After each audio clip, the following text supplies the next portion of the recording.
Punta na tayo sa ating session 3. Pero bago yon ay alalahanin muna natin muli yung mga hakbang tungo sa kapanganakang muli.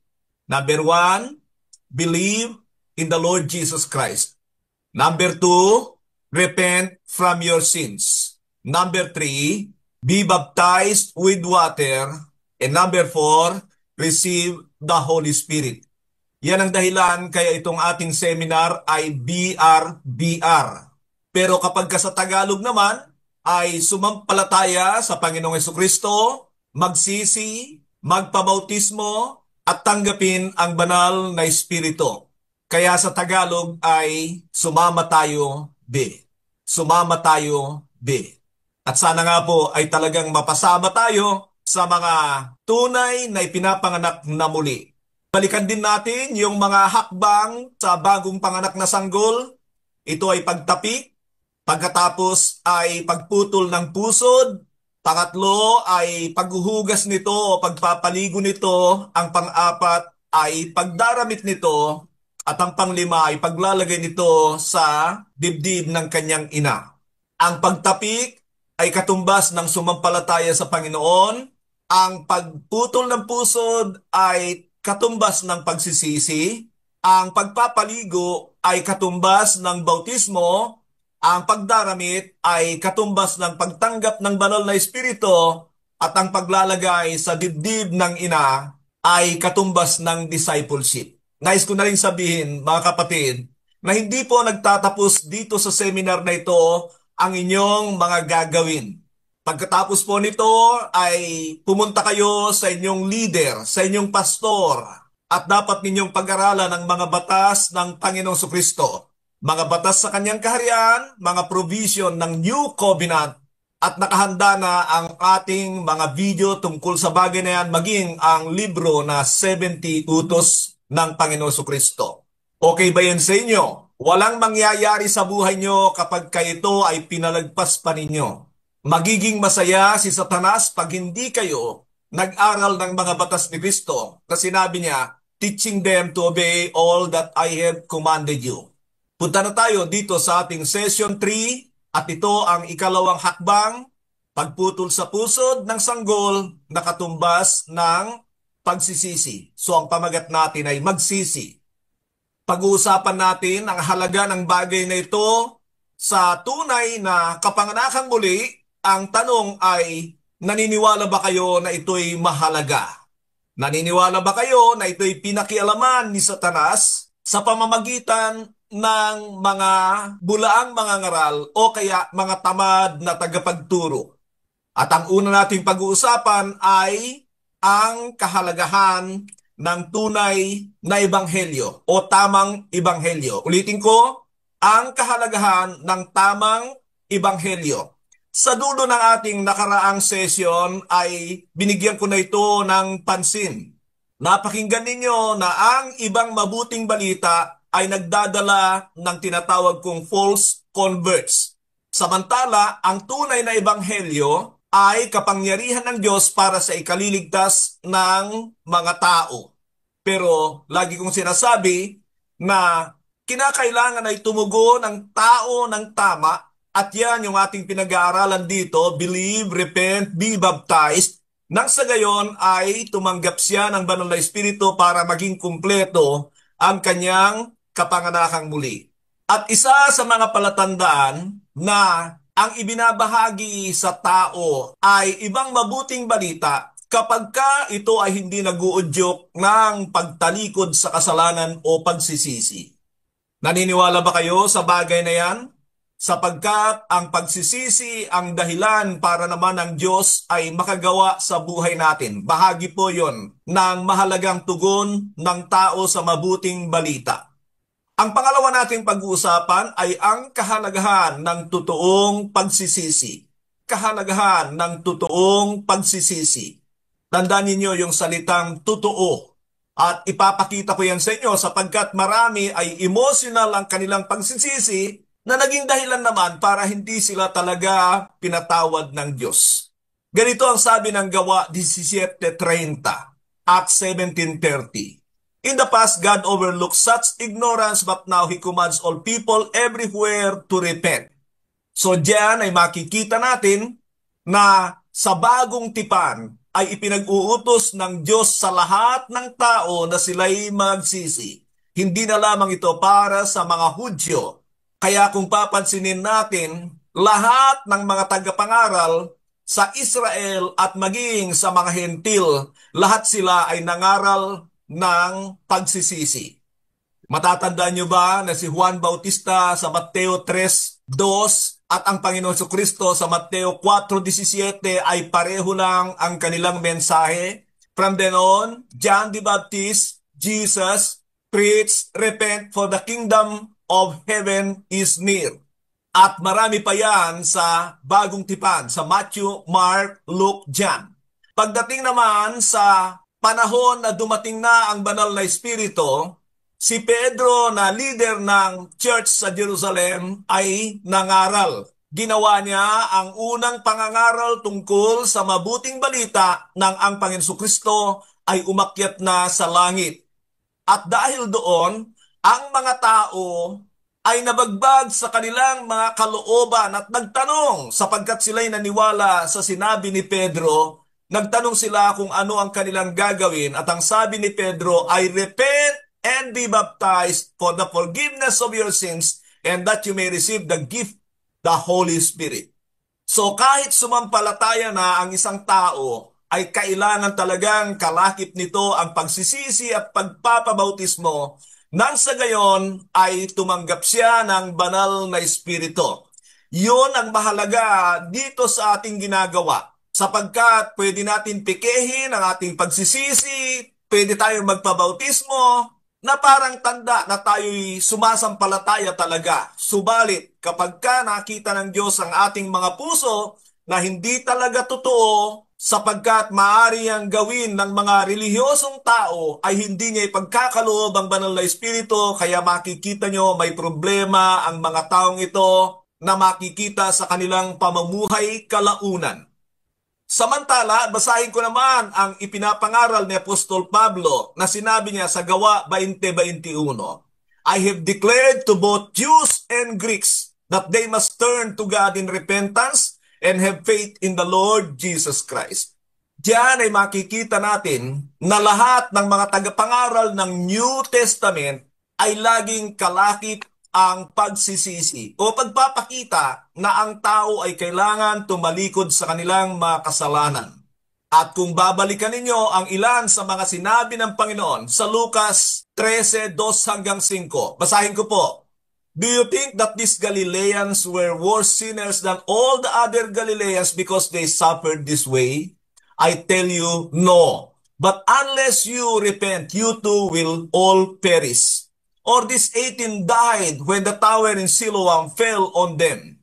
Do you think that they were more guilty than all the others living in Jerusalem? I tell you, no. But unless you repent, you too will all perish. Sa sinasabing ito ng Panginoon sa mga Hudyo pa lamang, ay ipinapakita niya ang mga sinapit ng mga tao na tila baga mga paghatol ng Diyos sa kanila. Pero sinasabi ng Panginoon, nakalaban ninyo higit silang makasalanan dahil sa kanilang mga sinapit, sasabihin ko sa inyo, hindi. Subalit kung hindi rin kayo magsisi, mapapahamak din kayo. So sa mga sinabing yan ng Panginoon ay makikita natin na napakahalaga ng pagsisisi na tugon sa pagkapakinig sa mabuting balita. Malinaw po ba mga kapatid? Sana nga po. Punta tayo sa pangatlo at ito ang tatlong uri ng ipinapalagay na pagsisisi. Tatlong uri ng ipinapalagay na pagsisisi.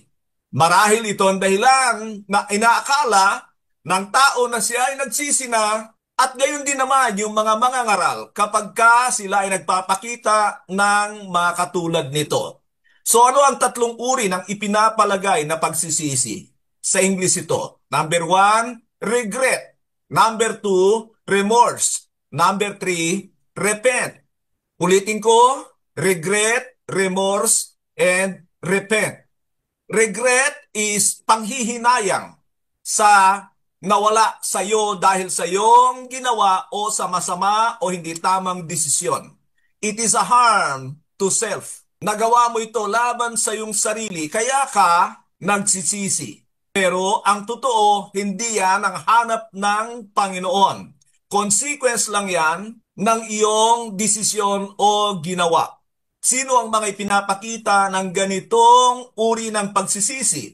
Si Cain. Kung titingnan natin, pagkatapos na gawin niya ang pagpatay sa kanyang kapatid at hinatulan siya ng Diyos ng pagdurusa, ay nandoon ang kanyang panghihinayang, pero yung pagsisisi na kalaunan ay makikita natin kung ano yung tamang pagsisisi ay hindi po niya ginawa. Sinabi naman ng Biblia tungkol kay Esau sa Hebrews chapter 12, 16 to 17. See that no one is sexually immoral or godless like Esau, who for a single meal sold his inheritance rights as the oldest son. Afterward, as you know, when he wanted to inherit the blessing, he was rejected even though he sought the blessing with tears.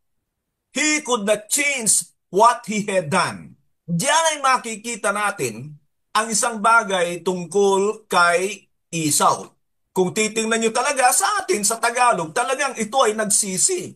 Pero kung titingnan ninyo, ang habol lang talaga ni Esau ay yung nawala sa kanya dahil sa mali niyang desisyon na pagpapala ng kanyang pagiging panganay. Kalaunan, na-realize niya ang malaking halaga na nawala sa kanya at siya ay nanangis. Yan ang sabi rito, pero hindi dahil sa sama ng loob sa nagawa niya sa Diyos, kundi doon sa nawala sa kanya, kaya hindi napasa kanya ang pagpapalang yon ng Diyos. Isa pa dyan ay si Saul, na kung babasahin ninyo, sa aklat ng unang Samuel 13:30 ay sinabi niya, Saul replied, I have sinned, but please honor me before the elders of my people and before Israel. Come back with me so that I may worship the Lord your God. Ang kwento sa bahaging ito ng Biblia ay inutusan si Saul na lipulin ang mga kaaway nila dahil sa ginawa rin nila sa mga Israelita. Nagalit ang Diyos at dumating ang panahon na ipinapalipol ng Diyos ang mga ito kay Saul. Si Saul ay hindi niya sinunod ang Diyos ng buong buo.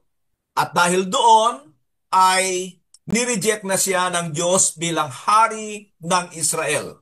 O hindi lang ito ang unang pagsubok na ibinigay ng Diyos kay Saul. Marahil ito na yung kanyang last na pagsubok sa kanya. Subalit hindi niya ginawa ng tama. Gusto ko lang sabihin sa inyo na bagamat matyaga ang Diyos, mahaba ang kanyang pasensya, pero ito ay may hangganan. Ang problema natin ay hindi natin alam kung hanggang kailan tayo bibigyan ng Diyos ng pagsubok at hindi natin alam kung kailan ang huli. At delikado kapag ang Diyos ay nagsawa na sa kasusubok sa atin. At ganyan ang nangyari kay Saul. Pagkatapos ng bagay na yon, mga kapatid, ay makikita natin na sa halip na manangis si Saul sa nagawa niya laban sa Diyos, ang kanyang kahilingan lamang ay hindi siya mapahiya sa harapan ng mga tao. Pag binasa nyo nga yung kabuuan nito ay talagang umiyak pa si Saul, pero ang pag-iyak niya ay dahil sa kahihiyan na kanyang sinapit. At diyan ay makikita natin na kapag may mga ganyan sa ating pagsisisi, ay hindi talaga tatanggapin ng Diyos ang ating tinatawag na pagsisisi. Punta tayo sa pangalawang pinapalagay na pagsisisi, ang tinatawag na salitang remorse. Remorse. At ito naman ay pagdaramdam. Pagdaramdam sa pasakit na ginawa sa iba. Ang tao na makikita natin sa Biblia na ganito ay si Judas. Malala nyo kung anong ginawa ni Judas pagkatapos na nakita niya ang Panginoon na dahil sa kanya ay nagdusa ang Panginoon sa kamay ng mga Romanong sundalo. Dinamdam ni Judas ang kanyang ginawa. Ibinalik niya yung pera at pagkatapos siya ay nagpakamatay. Ang tawag diyan ay remorse sapagkat hindi niya inisip na bumalik sa Diyos at humingi talaga ng totohanang paghingi ng tawad sa Kanya. Ang ibig sabihin nun ay wala siyang tiwala na kaya siyang patawarin ng Diyos. Pero suma total ay hindi siya lumapit sa Diyos. Ang pangatlong uri ng ipinapalagay na pagsisisi ay ang salitang repent. Ano ang repent? Itong salitang ito ay sa tutulang ang daming mga paliwanag dito sa Biblia. Minsan nga, yung iba ay ginagamitan pa ng salitang Griego. Ingat kayo doon. Minsan yan ay palusot at makikita nyo yan dito sa aking pagpapaliwanag sa inyo na yung salitang Griego na metanoia, yung change of mind, ay mukhang may problema po yun. Papakita ko sa inyo. Pero ganito ang sabi ng 2 Corinthians 7:10. Godly sorrow brings repentance that leads to salvation, and leaves no regret, but worldly sorrow brings death. Ano ang ibig sabihin ni Pablo rito? Ang nakikita ko rito na kung ikaw ay magsisi, lumapit ka sa Diyos. Kilalanin mo na nasaktan mo ang Diyos. Aminin mo sa Kanya ang iyong nagawa at yung salvation diyan ay katumbas ng Kanyang pagpapatawad. At sinabi pa niya na yan ay hindi mo pagsisisihan. Pero yung worldly sorrow ay katulad ng panghihinayang dahil lamang sa nawala sa iyo o kaya ay dahil sa iyong kahihiyan. Hindi yan tatanggapin ng Diyos. Hindi ka patatawarin ng Diyos sa ganong sistema ng pagsisisi. At sa ating susunod ay ipapakita ko na ang pagsisisi ay hindi lamang pagbabago ng kaisipan, hindi lamang emotional na decision, kundi ito ay proseso. Sinabi ko rito, huwag nating tingnan ang pagsisisi sa pagkakataon ng mga tao ay tumutugon sa ating altar call. Maraming gumagawa niyan, na nakayuko at umiiyak. Magandang tanda ang mga iyon, ngunit hindi nagtatapos doon. Sa ating panahon ay nasanay na tayo na sasabihin natin kapag ka may altar call, Lord, nagkasala ako sa iyo. Bakit? Sino ba ang hindi nagkasala? Sino ba ang hindi makasalanan? Ang tanong ay ano ang gagawin mo pagkatapos ng pag-amin na ikaw ay nagkasala? Isusuko mo na ba ang iyong mga Diyos-Diyosan? Uuwi ka ba na handa ng ayusin ang nasira mong relasyon sa Diyos? Magpapasimula ka ba ng bagong buhay? Ipaprioridad mo na ba ang Diyos sa iyong buhay? Gagawa ka na ba ng mga akbang para higit na makilala ang Panginoon at mapalapit sa Kanya? Hihiwalay ka na ba sa sanhi ng iyong pagkakasala? Ang mga tanong na ito ay mahalaga upang makita ang ganap na pagsisisi sa isang tao. So makita natin na ito ay may proseso pa.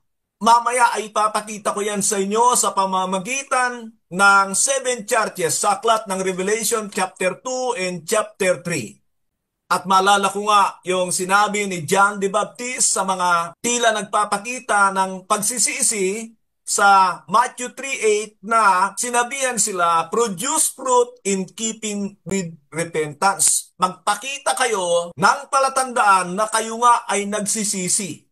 So hindi nila nakuha si John the Baptist ng tila paamo-among mukha at parang mga pagsisisi. Ang sabi ni Juan Bautista, umuwi kayo at magpakita kayo ng tanda na kayo ngayon nagsisisi. At kung babasahin nyo pa ang kwento dyan sa Matthew chapter 3 ay makikita nyo na yung mga magpapabautismo ay inuutusan sila na gumawa sila ng hakbang na ayusin ang kanilang mga pamumuhay. Sinabi naman ng Panginoon sa John 5:14, ang ganito sa isang lalaki na kanyang pinagaling. Sinabi, John 5:14, later Jesus found him at the temple and said to him, see, you are well again. Stop sinning or something worse may happen to you. At sa babae, sa John chapter 8, verse 11, sinabi ng Panginoon sa babaeng yon, pagkatapos na hindi siya ginawaran ng kamatayan sa kanyang masamang ginawa, ang sabi ng Panginoon, ako man ay hindi hahatol sa iyo. Humayo ka at huwag nang magkasala muli. Diyan ay makikita natin na ang nais ng Panginoon sa araw na tayo ay nagkaroon ng encounter sa Kanya, yon ay araw ng pagbabago, araw ng pasimula ng bagong buhay. Alam niyo, lagi kong tinatanong ito sa mga tao pag ako ay nagtuturo.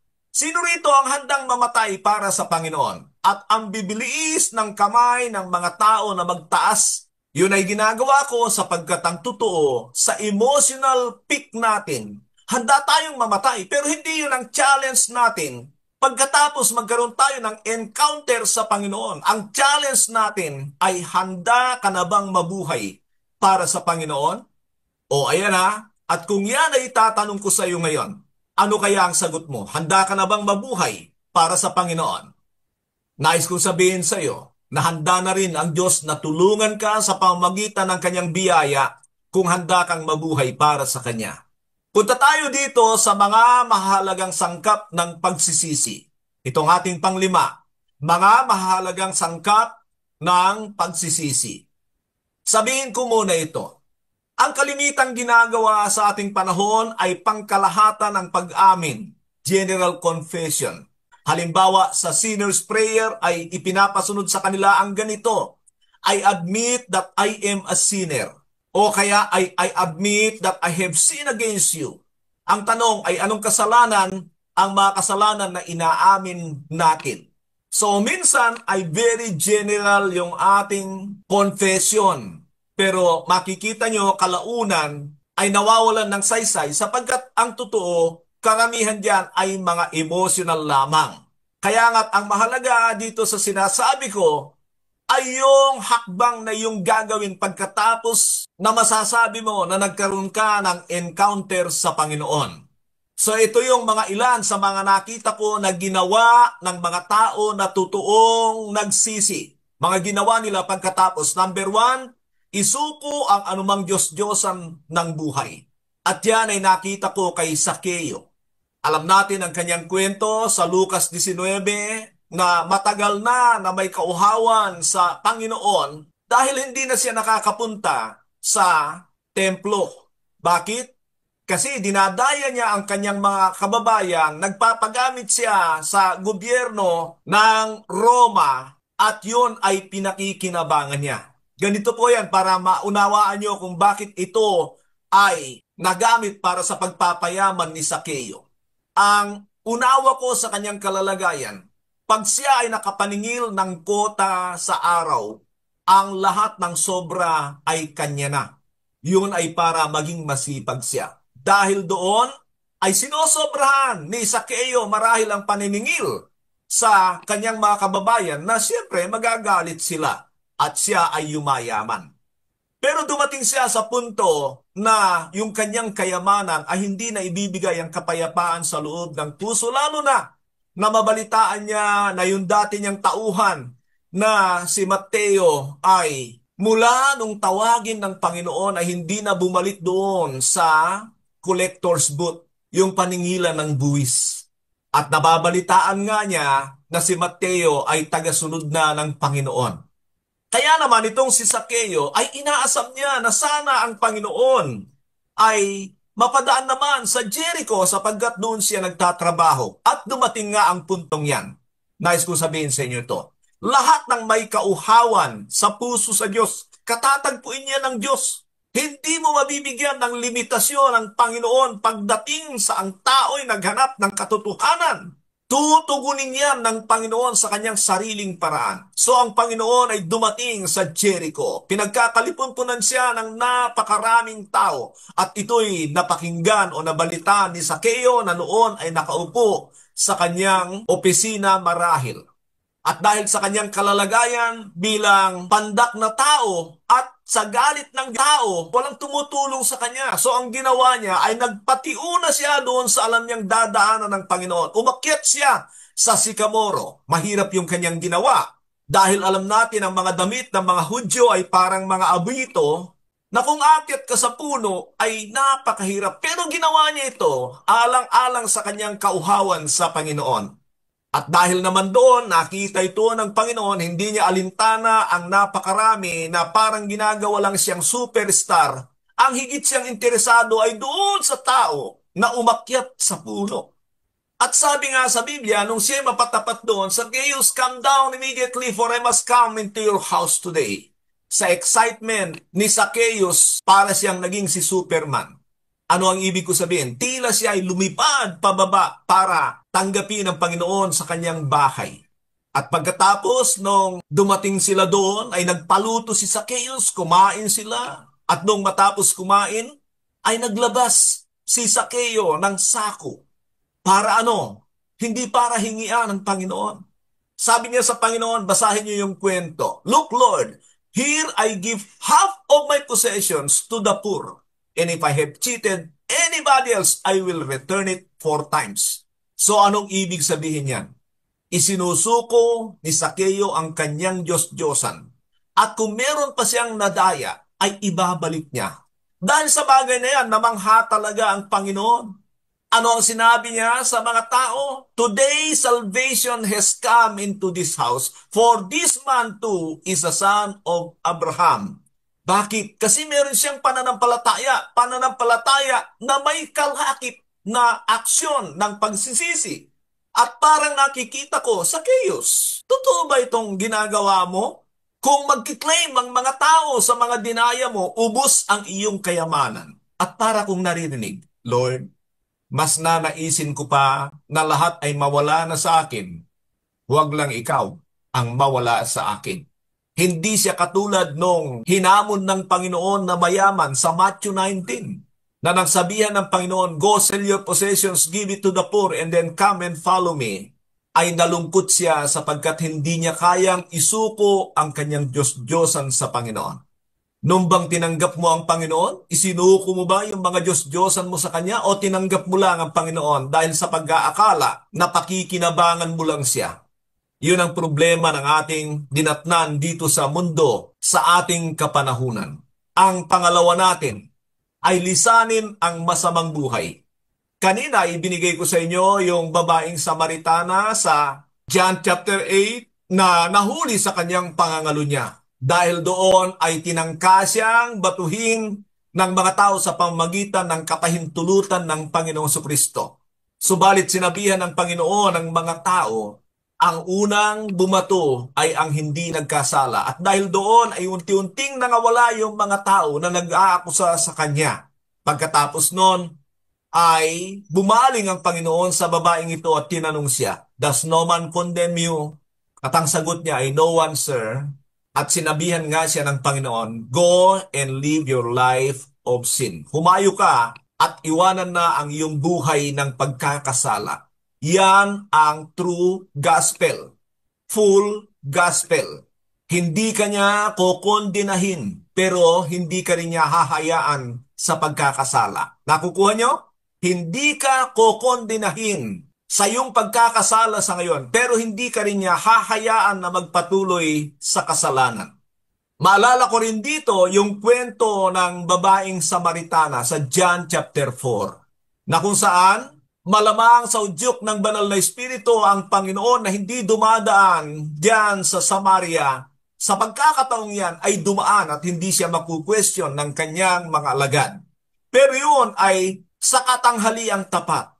Nang ang Panginoon ay kausap ang babae na mag-iigib doon, ay iniwan siya ng kanyang mga alagad upang maghanap ng makakain. At nagkaroon ng conversation ng Panginoon sa babaeng yon na ganito ang pasimula. The Lord started the conversation. And I would like to take that opportunity that as a Christian, tayo po ang mag-initiate ng konversasyon kung gusto natin mag-share ng mabuting balita. Sinabi ng Panginoon, maaari bang makiinom? At ang sagot ng Samaritana ay, ikaw ay Hudyo at ako'y Samaritana. Bakit ka nang hihingi sa akin ng tubig ngayon? Ano ang ibig sabihin ng babae? Ang ibig niya sabihin ay alam na alam niya ng mga Hudyo ay they detest the Gentile people. Ayaw ng mga Hudyo sa anumang hinawakan ng mga Hentil. Kaya yun ang sagot ng babae. At ano naman ang sinabi ng Panginoon? Sinabi ng Panginoon, kung alam mo lang kung sino ang humihingi ng tubig sa iyo, di sinsana ikaw ang hihingi ng tubig sa kanya upang hindi ka na muling mauuhaw. Ang babae ay napamulat sa sinabing ito ng Panginoon sapagkat alam niyo kung bakit siya nagpupunta doon sa may balon ng ganung oras ay sapagkat yun yung panahon na walang tao na marami sa lugar na yun. Kasi nahihiya siya sapagkat siya'y kilalang kilala bilang babae na marami ng kinasama. Kaya nung sinabi niya sa Panginoon, bigyan mo ako ng tubig na ito upang hindi na ako muling mauuhaw, ay sinabi ng Panginoon sa kanya, go call your husband. Ano ang ipinapakita sa atin ng pamamaraan ng Panginoon na ito? Ang ipinapakita sa atin dito ay inuungkat ng Panginoon ang kanyang problema sa buhay. Alam ng Panginoon kung ano ang buhay ng babaeng ito. Sabi ng babae, I have no husband. At ang sabi ng Panginoon, tama ang sabi mo, sapagkat 5 na ang iyong kinasama at ang kinakasama mo ngayon ay hindi mo asawa. Namangha yung babaeng yon at sinabi, tanto ko na kayo ay propeta. So tingnan nyo ang pagsishare ng Panginoon, talagang ipapakita niya sa tao ang kanyang problema na kasalanan na pilit nating itinatago. Baka may ganyan dito sa ating seminar ngayon. Gusto mong magtago sa iyong kasalanan, hindi ka patatawarin ng Diyos. Ito ang panahon ng confession at pagtalikod sa kasalanan. Ang pangatlo natin ay hakbangan ang conviction. Hakbangan ang conviction. Sa Gawa 24 ay makikita nyo dyan ang kwento na si Pablo ay hinuli at siya ay nilitis. Isang araw ay ninais ni Felix at ang kanyang asawang Hudya na makinig sa kaso ni Paul. At ganito ang sabi ng 24:24 to 25. Aklat ng mga gawa. Several days later, Felix came with his wife Drusilla, who was a Jewess. He sent for Paul and listened to him as he spoke about faith in Jesus Christ. Sabihin nga muna natin, faith in Jesus Christ.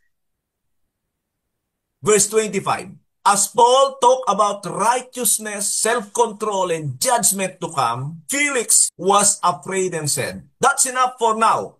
You may leave. When I find it convenient, I will send to you. Gusto ko munang bigyan ng pansin that when you talk about faith, mga kapatid, ay hindi nangangahulugan na inuudyukan mo lang silang sumampalataya sa Panginoon. Inuudyukan sila niyan na tumalikod sa hindi tamang buhay. Nakikita nyo na ngayon ang katotohanan tungkol sa pananampalataya. Nang si Pablo ay nagsalita tungkol sa katuwiran, sa pagpipigil sa sarili at ang paghatol ng Diyos, natakot si Felix. At ano ang kanyang ginawa? Bilang nasa autoridad, pinigilan si Pablo at siya ay pinaalis sa kanyang harapan. At nangako siya na kapag kumbinyente siya, ay ipapatawag muli si Pablo. Ano ang nakikita natin sa kwentong ito? Nakapakinig itong si Felix ng katotohanan, subalit tinatanggihan niya ang kanyang conviction. Sinisikil niya ang kanyang conviction. At maraming Kristiyanong ganyan na kino-convict ng banal na espiritu sa pamamagitan ng salita ng Diyos, pero tinatanggihan nila. Sa tingin ba ninyo sila ay makikinabang sa salita ng Diyos? Hindi po. Huwag nawang mangyari sa atin ang ganyang bagay. Ang pang-apat natin, pagbayaran ang halaga nito. Pagbayaran ang halaga ng kasalanan. Yan ang ibig ko sabihin dito. Sa Gawa 19:17 hanggang 19, nalaman ito ng lahat ng mga Hudyo at gayon din ng mga Grego na nakatira sa Efeso. At silang lahat ay natakot sa pangalan ng Panginoon Kristo at lalong dinakila. Marami rin namang mga mananampalataya na dumating. Inihayag nila at isinaysay ang kanilang mga masasamang gawa. Marami sa mga gumagawa ng panggagaway, magic, ang nagdala ng kanilang mga aklat at pinagsusunog sa paningin ng lahat. Binilang nila ang halaga ng mga iyon, natuklasan nilang umabot ng 50,000 putol ng pilak ang halaga ng mga ito. So sa kwento rito ay laganap ang ginagawa ng Diyos na mga himala at marami ay sumampalataya. May mga tao na dumating na kung saan sa kanilang pananampalataya ay ipinapahayag nila ang kanilang mga masasamang gawa. Merong mga magikero na kung saan ay sinuko nila ang kanilang mga kasangkapan sa pagmamagic at ito ay pinagsusunog nila. Ano ang nakikita natin dyan? Makikita natin na may kabayaran ang tunay na pagsisisi. Hindi nila pinanghinayangan ang napakalaking halagang yon sapagkat gusto nilang ayusin ang kanilang mga buhay. Yan ang mga sangkap ng tunay na pagsisisi na kailangan ay makita sa mga tao. Pero ang problema lang dyan ay ang mga ebanghelyo sa ating kapanahunan na hindi talaga nag-uudyok ng pagsisisi sa mga tao. Ang kanilang sinasabi ay God loves you. At kapag kaya ng ebanghelyong narinig ng isang tao, ay inaakala niya na kahit ano ang buhay niya, tatanggapin siya ng Diyos kahit hindi siya magsisi, sumampalataya lang siya at siya ay maliligtas. Hindi ba ninyo naririnig ang mga katotohanan ito? Pero dito sa ipinapakita ko sa inyo ay makikita nyo na kung talagang sumasampalataya ang isang tao ay kailangan isuko niya lahat. Ano ba ang kabayaran nito sa kanyang buhay? Ano man ang halaga ng mawawala sa kanya kung nais niya ng presensya ng Diyos at ng buhay na walang hanggan, ay kailangan siyang humakbang. Sinabi ni Dr. Michael Brown, when you are truly saved, you are lost to the world. Kung ikaw daw talaga ay naligtas, ay mawawala ka na sa pagiging makasanlibutan. At nais kong basahin nyo dyan ang 1 John chapter 5, verse 4. Punta tayo sa ating panglima at ito, tiisin ang sakit sa ngayon. Tiisin ang sakit ng pagsisisi sa ngayon. Sinabi ng Panginoon, Matthew 18:8-9. Matthew 18:8-9. If your hand or your foot causes you to stumble, cut it off and throw it away. It is better for you to enter life maimed and crippled than you have 2 hands and 2 feet and be thrown into eternal fire. And if your eyes causes you to stumble, gouge it out and throw it away. It is better for you to enter life with 1 eye than to have 2 eyes and be thrown into the fire of hell. Ano po ang sinasabi ng Panginoon? Madali ba na putulin ang iyong kamay? Madali ba na putulin ang iyong mga paa?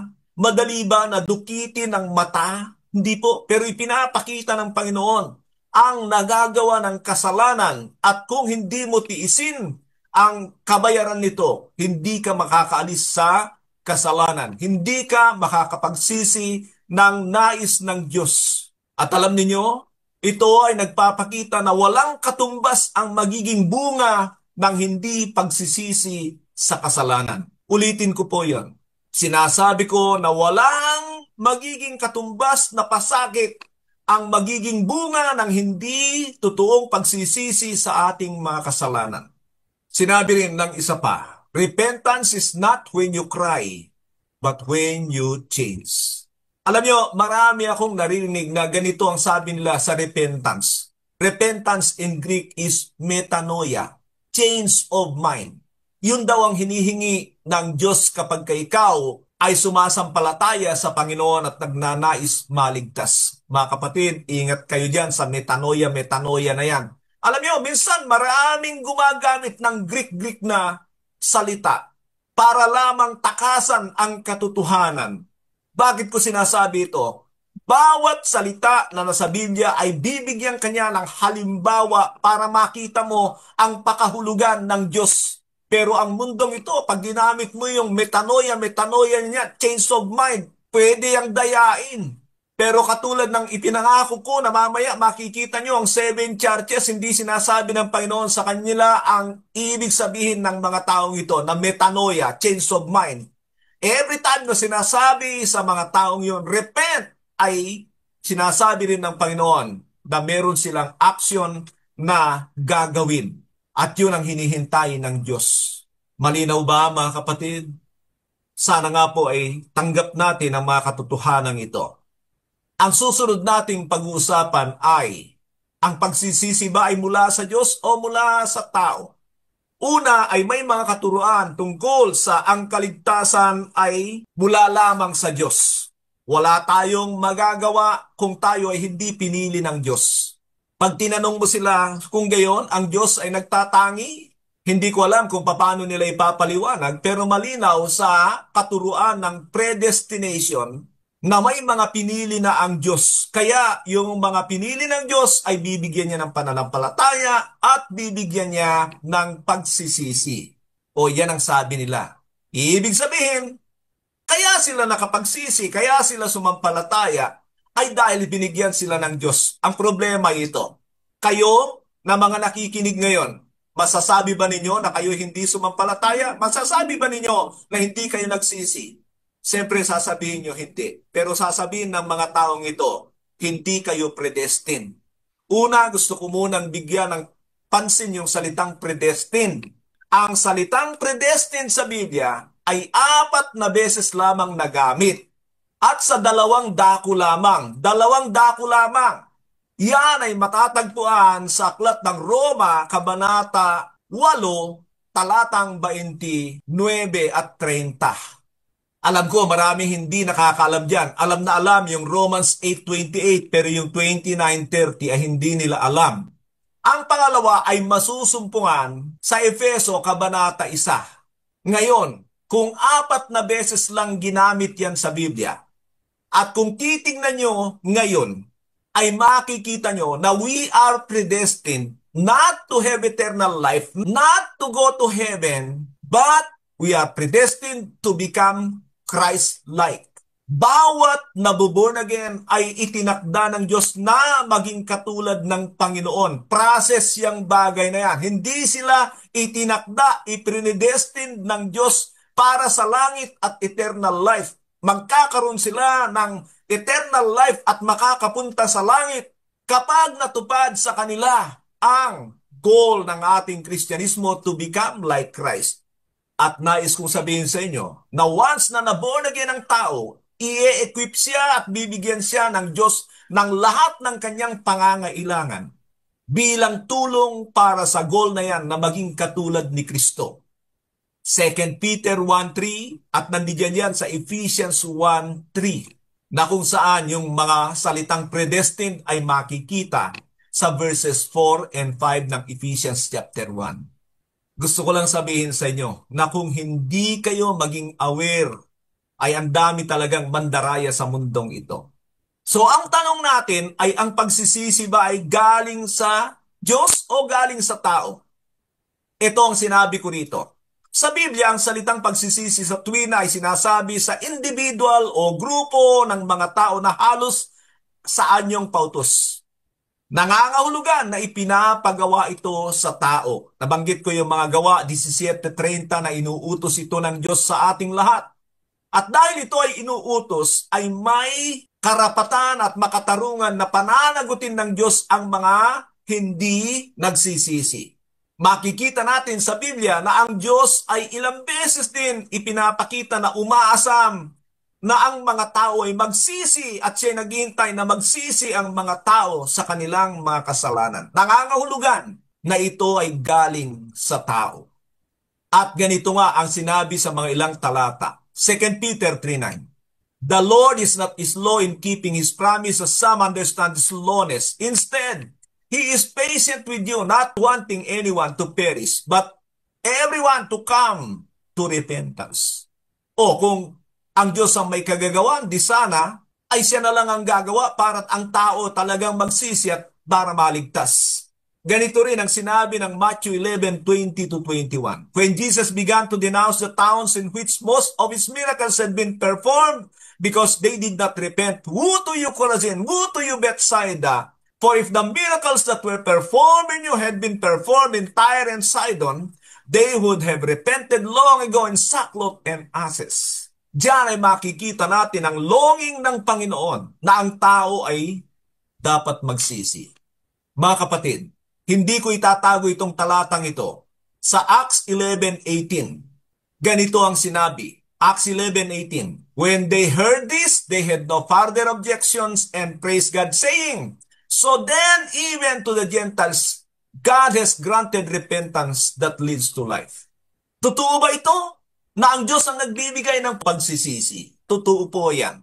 Ang kwento rito ay tungkol sa grupo ni Cornelio na pinuntahan ni Pedro at ang mga taong ito ay kabilang sa mga totoong na born again. Now, ano po ang ibig sabihin nito? Mga kapatid, ganito yan. Nire-require tayo ng Diyos ng pananampalataya at pagsisisi. Narinig ba ninyo yan? Pero ang totoo, sa kanyang biyaya ay tinutulungan tayo ng pananampalataya at pagsisisi para umabot tayo sa kanyang nais. Ano ang ibig ko sabihin? Ganito po yan. Mayroon tayong pananampalataya, ganyan kababa. Ang hinihintay ng Diyos na pananampalataya mula sa atin ay ganong kataas. Wala tayong magagawa dyan. Mayroon tayong pagsisisi, ganyang kababa. Ang hinahanap ng Diyos na pagsisisi sa atin ay ganong kataas. Standard ng Diyos yan. So anong ibig niya sabihin ngayon? Nire-require tayo ng Diyos na sumampalataya at magsisi at ang tanging maibibigay natin ay ganyang kababa. Ang required ng Panginoon ay ganyang kataas. Paano tayo aabot sa ating kaligtasan o kapatawaran ng Diyos? Diyan tumatrabaho ang kanyang biyaya. Ang biyaya ng Diyos ay aabutin tayo at itataas tayo doon sa standard ng Diyos para tayo ay maging ganap na katanggap-tanggap sa Diyos. That is the work of the grace of God. Nakukuha niyo mga kapatid? So ngayon, kaya masasabi na tayo talaga ay saved by grace ay dahil lahat ng mga galing sa atin ay kulang. Pero sa biyaya ng Diyos ay inaabot tayo, dinadagdagan niya ito upang umabot tayo sa kanyang pamantayan. Hindi tayo naligtas sa ating kagagawan pero hindi tayo dapat tumanggi na sumampalataya at magsisi. Pag yan ay nakita ng Diyos, tatrabaho sa atin ang kanyang biyaya at doon darating sa atin ang kaligtasan. Nakukuha na ninyo? That is the grace of God. Ngayon mga kapatid, sa ating pagtatapos ay marahil sasabihin nyo, matagal na akong mananampalataya, hindi ko na kailangang magsisi. Hop, hop, hop, hop. Tandaan ninyo, pumunta kayo sa 7 churches at makikita nyo, 5 sa 7 iglesia dyan ay nire-require ng Diyos na magsisi. At katulad ng sabi ko kanina, na ang kanilang pagsisisi ay hindi metanoia, laging may requirements si God at sinasabi sa kanila, ito ang gagawin ninyo para maging maayos kayo. Hindi ko na ipapaliwanag yung 5 sa mga iglesyang yan, pero malinaw na kahit ikaw ay matagal na sa church, ikaw ay matagal ng mananampalataya, maaaring ang buhay mo hindi kalugod-lugod sa Diyos at ikaw ay katulad ng 5 sa 7 iglesia na kailangan mong pagsisihan ang mga kasalanan katulad ng ginagawa nila. Sa ating pagtatapos, basahin ko muli ang 2 Peter 3:9. The Lord is not slow in keeping His promise, but some understand slowness. Instead, He is patient with you, not wanting anyone to perish, but everyone to come to repentance. Sasabihin ko po sa inyo ito, ayaw ng Diyos na mapahamak ang sinuman, pero hindi niya madadala sa kanyang walang hanggang kaharian ang sinuman na ayaw magsisi. Ang pagsisisi ay may kapanahunan na ibinibigay ang Diyos. Ito ay inaalok niya sa lahat ng tao. Repent while God still offers it. And this is the day of salvation. Naway magpakumbaba tayo sa harapan ng ating dakilang Diyos sapagkat nandiyan ang kanyang biyaya para sa ating kaligtasan. Dito po tayo nagtatapos. Sumagana sa atin ang biyaya ng ating dakilang Diyos at Ama. Magandang oras muli sa bawat isa.